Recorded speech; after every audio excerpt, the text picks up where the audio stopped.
В республику с рабочим визитом прибыл министр Российской Федерации по делам Северного Кавказа Лев Кузнецов.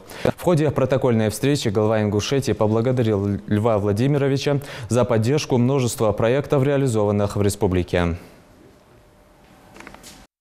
Эта школа снимает напряжение, в том числе на двух школ Карабулака, в том числе задача минимизации, не допустить трехсменки еще больше в республике. Поэтому вот благодаря этой школе мы на ближайшие, я думаю, 10 лет снимаем там напряжение по даже двухсменке.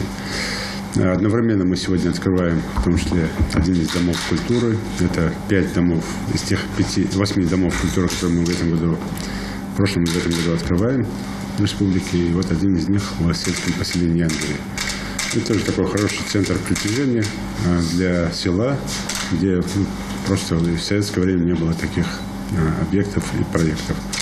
В этом же году мы, благодаря поддержке корпорации развития Северного Кавказа, продолжаем проект. Это птицекомплекс Южный. Это очень хороший инвестиционный проект. И начинаем новый проект по линии компании «Неон». И плюс еще один проект, который поддерживает корпорация развития, это тепличное хозяйство. Это более 30 гектаров теплиц. Это очень хороший, мощный проект. В районе аэропорта мы его строим вдоль федеральной трассы.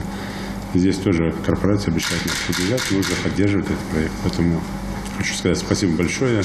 Все задачи, которые стояли по 2017 году, я отдельно только ставку, мы выполнили. Все проекты, которые были на контроле в Минкавказа 16-17 год, они где-то с каким-то отставанием, некоторые проекты, но мы задачу выполнили. Повысить качество жизни людей по широкому спектру вопросов, и с точки зрения реальных доходов, и с точки зрения создания новых высококвалифицированных рабочих мест, и с точки зрения качества образования как основы вообще развития государства. Но при этом очень важно, что люди не только работают, и учатся, люди еще должны культурно, духовно обогащаться. И вот такие центры в селах особенно. А мы знаем, что пока в Ингушетии, пока их не так много, было исторически.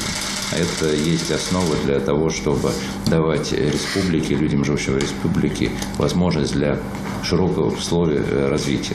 И я думаю, что эти объекты действительно внесут свою лепту в развитие региона.